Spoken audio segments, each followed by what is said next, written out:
Hello everyone, कैसे हैं आप लोग।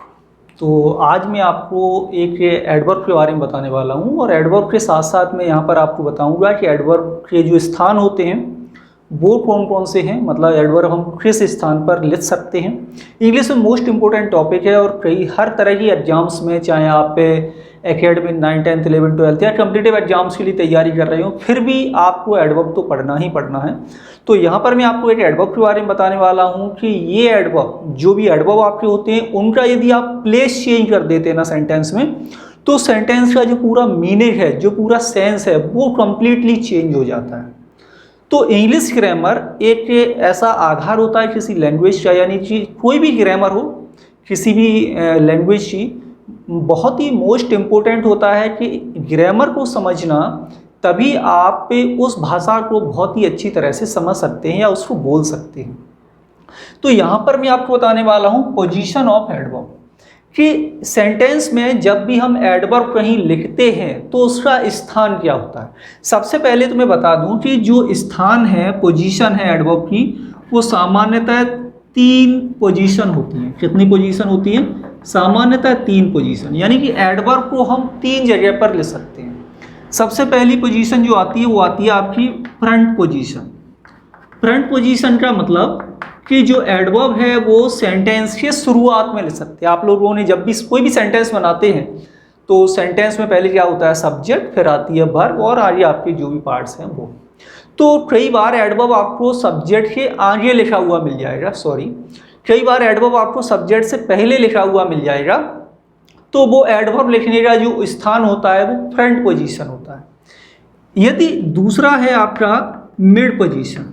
मिड पोजीशन मतलब कि एडवर्ब आपका सेंटेंस के बीच में भी आप ले सकते हो। सेम एडवर्ब, ये भी ध्यान रहे, सेम एडवर्ब आप, या कई सारे एडवर्ब हैं जो या तो फ्रंट पोजीशन यूज होते हैं या ईंड पोजीशन में यूज होते हैं, या कुछ ऐसे भी एडवर्ब आपको मिलेंगे जो ओनली मिड पोजीशन में यूज होते हैं। कुछ एडवर्ब आपको ऐसे भी इंग्लिश में मिल जाएंगे जो आपके तीनों स्थानों पर यूज हो जाते हैं। जब हम किसी एडवर्ब को सेंटेंस के सबसे पहले यानी सब्जेक्ट से पहले लिखें, सब्जेक्ट या वर्ब के बीच में लिखें, या सेंटेंस के अंत में लिखें, तो बहुत सारे स्टूडेंट सोचते हैं कहीं भी लिख तो क्या फर्क पड़ता है, लेकिन इससे जो सेंटेंस है ना, वो उसका जो मीनिंग है पूरी तरह से बदल जाता है। तीसरा जो स्थान है वो है आपका ईंड पोजीशन, यानी कि सेंटेंस आपका जो एडवर्ब है आपका वो सेंटेंस के अंत में आप लिख सकते हैं। तो सबसे पहले देखें कि एडवर्ब हमेशा उस शब्द के पास में रखा जाता है। सबसे पहले तो ये देख लो कि एडवर्ब कई सारी चीज़ों को मॉडिफाई करता है। एडवर्ब आपकी वर्ब को मॉडिफाई करता है, ठीक है, एडजेक्टिव को मॉडिफाई करता है, एडवर्ब को भी मॉडिफाई करता है। लेकिन कुछ ऐसे एडवर्ब आपको मिल जाएंगे जो एम्फेसाइज करते हैं किसी सब्जेक्ट को, किसी ऑब्जेक्ट को, किसी अन्य चीज़ों को। जो भी सेंटेंस में हमने डिफरेंट टाइप के सेंटेंस लिखे हुए हैं उन सबको समझेंगे अपन। तो ये 3 स्थान हो गए कि जहाँ पर हम एडवर्ब जो अपने हैं उनको हम लिख सकते हैं। Front position, mid position and end position, ये तीनों याद कर लो कि एडवर्ब 3 जगह पर लिखे जाते हैं। तो एडवर्ब वह जिसको वह मॉडिफाई करता है उसी के पास में रखा जाता है, ये फिक्स है ना। तो जैसे कि आप वर्ब को मॉडिफाई कर रहा है तो आपका मिड पोजीशन में आ जाता है ना। लास्ट में लिख दो, फिर भी कई बार वो वर्ब या एडजेक्टिव को मॉडिफाई कर देता है। कई बार एडवर्ब खुद अपने एडवर्ब को मॉडिफाई करता है, उसकी विशेषता बता देता है। तो यदि हम एडवर्ब के स्थान को बदल दें, पोजीशन को बदल दें, स्थान को बदल दें, यानी कि फ्रंट में लिख रहे थे हम मिड में लिख दें या ईंड में लिख दें, तो इससे क्या होगा, जो एडवर्ब की यदि हम पोजीशन को बदल देंगे तो सेंटेंस का जो अर्थ है ना वो पूरी तरह से बदल जाता है। सेंटेंस का जो अर्थ है वो पूरी तरह से चेंज हो जाता है, इस बात को ध्यान रखो। सबसे पहले सेंटेंस लेते हैं, only she saw my pen. अब आपको लग रहा है यहाँ पर एडवर्ब कहाँ पर यूज हुआ? एडवर्ब है आपका ओनली, ठीक है। अब इस सेंटेंस में हमने क्या देखा कि जो ओनली वर्ड यूज हुआ है वो सब्जेक्ट से पहले यूज हुआ है, यानी कि फ्रंट पोजीशन में यूज हुआ है। अब ये किसको मॉडिफाई कर रहा है? मैंने क्या कहा, एडवर्ब हमेशा उस शब्द के पास में रखा जाता है जिसको वह मॉडिफाई कर रहा है या जिसकी वह विशेषता बता रहा है। तो यहाँ पर ये जो है ना मॉडिफाई सी को कर रहा है, इम्फेसाइज किसे कर रहा है? ये एडवर्ब सी, यानी कि only she saw my pen, उसने मेरा पेन देखा। किसने देखा? सी ने। अब यहां पर लगा हुआ है ओनली, केवल, केवल किसने देखा? सी ने देखा, यानी कि केवल उसने, केवल उसने, किसी और ने नहीं। क्या हो जाएगा इसका मतलब? किसी और ने नहीं, यानी कि केवल जो थर्ड पर्सन सिंगुलर है ना, इसी ने देखा है, इसके अलावा किसी और ने नहीं देखा। यानी कि यहां पर हम पर्सन को एम्फेसाइज कर रहे हैं, पर्सन को एम्फेसाइज कर रहे हैं, है ना। तो ये हो गया पहला। दूसरा देखो, सी ओनली सॉ माई पेन। उसने क्या किया कि उसने केवल मेरा पेन देखा। अब यहां पर देखो एडवर्ब किसके साथ यूज हो रहा है? उसने केवल देखा मेरा पेन। तो ओनली शब्द किसको मॉडिफाई कर रहा है? सो। ये क्या है? वर्ब। अब यहां पर हम वर्ब की बात करेंगे कि यहां पर केवल वर्ब पर फोकस करो। उसने केवल देखा, उसने क्या किया? केवल देखा है मेरा पेन, यानी देखा है, ना तो उसने छुआ है, ना उसने लिया है, ना किसी को बताया है। उसने क्या किया? केवल मेरा पेन देखा। तो हम क्या, इसका मीनिंग क्या होगा? केवल देखा, किसी छुआ नहीं, टच नहीं किया, ये अर्थ आएगा। टच नहीं किया, केवल देख लिया बस, उसको लिया नहीं, उसको उठाया नहीं। तो समझ में आ रहा है ना यहाँ पर क्या क्या डिफरेंस आ रहा है सेंटेंस में। यदि हम एडवर्ब के स्थान को बदल रहे हैं ना, तो पूरी तरह से सेंटेंस का जो मीनिंग है वो बदल रहा है।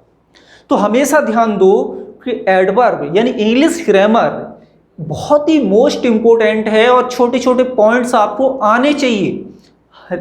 यहाँ पर आपको छोटे छोटे पॉइंट्स आने चाहिए इंग्लिश ग्रामर के। तीसरा देखें, सी सॉ ओनली माई पेन। उसने केवल मेरा पेन देखा। तो यहां पर क्या लिखा हुआ है? सी सॉ ओनली माई पेन। ये आपका क्या है? ऑब्जेक्ट है। उसने देखा केवल मेरा पेन, यानी उसने केवल मेरा पेन देखा, किसी और का नहीं। क्लास में और भी स्टूडेंट्स हो सकते हैं, है ना, आसपास और भी लोग हो सकते हैं, लेकिन उसने केवल किसका पेन देखा? ओनली मेरा। तो यहां पर ऑब्जेक्ट को एम्फेसाइज कर रहा है, ये ओनली एडवर्ब है। तो क्या कहेंगे? केवल मेरा पेन देखा, किसी और का नहीं। यही तो रहा, केवल मेरी कलम देखी, किसी और की नहीं। ये होगा। आगे देखो, सी सॉ माई ओनली पेन। अब ये तो ये पजेसिव केस पहले आ गया, नाउन चला गया बाद में, बीच में एडवर्ब लगा दिया। बीच में क्या लगा दिया? Only adverb. तो यहां पर क्या हुआ मतलब इसका? देखो कि उसने देखा, क्या देखा? केवल मेरा एकमात्र पेन, ओनली पेन मेरा। मेरे पास और भी कई सारी चीजें थी, मेरे पास और भी कई सारी चीजें हैं, लेकिन उसने माई ओनली पेन, ना बुक ना और अदर चीजें जो थी, केवल पेन। तो यहां पर क्या हो जाएगा मतलब कि एकमात्र पेन जो मेरे पास था वो देखा। क्या हो जाएगा अर्थ इसका? एकमात्र पेन जो मेरे पास था। इसका ये मतलब यहां पर निकलेगा कि जो एकमात्र पेन था वो उसने देखा। और देखो आगे बढ़ते, सी सॉ माई पेन ओनली। क्या हुआ? सी सॉ माई पेन ओनली, यानी उसने केवल मेरा पेन देखा, उसने देखा माई पेन ओनली। अब ये ईंड पोजीशन में आ गया। यहां पर क्या मीनिंग हुआ पता है आपको? कि उसने केवल मेरा पेन देखा, किताबें नहीं देखी, बैग में अन्य चीजें नहीं देखी। तो यहां पर ये मीनिंग होगा, मतलब पेन देखा, किताबें वगैरह नहीं। इसका ये मीनिंग होगा। बहुत ही सिंपल है, लेकिन ग्रामर के पॉइंट्स, ग्रामर के माइनर जो मिस्टेक, बेसिक जो कॉमन एरर्स होते हैं, वो इस तरह से आपको आने चाहिए।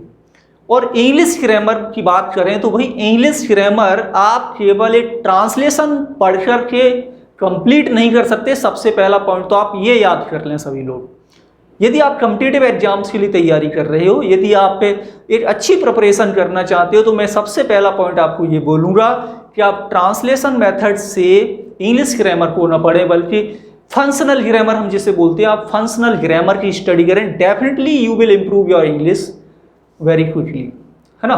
तो आज की क्लास में चलिए इतना ही रखते हैं। आई होप कि आपको यहाँ पर एडवर्ब की जो पोजीशन है, यदि हम एडवर्ब की पोजीशंस को चेंज करते हैं तो वहाँ पर सेंटेंस का जो सेंस है, जो मीनिंग है, वो आपका बदल जाता है। ठीक है, तो इसी तरह की और भी क्लासेस आपको मिलती रहेंगी, तो चैनल को सब्सक्राइब जरूर कर लें। साथ ही साथ इंग्लिश पॉइंट का आप लोग ऐप डाउनलोड कर सकते हैं प्ले स्टोर से, और वहाँ पर भी आप लोगों के लिए बहुत ही अच्छी अच्छी क्लासेस मिलेंगी। तो मिलेंगे आपसे अगली क्लास में। Thank you for watching.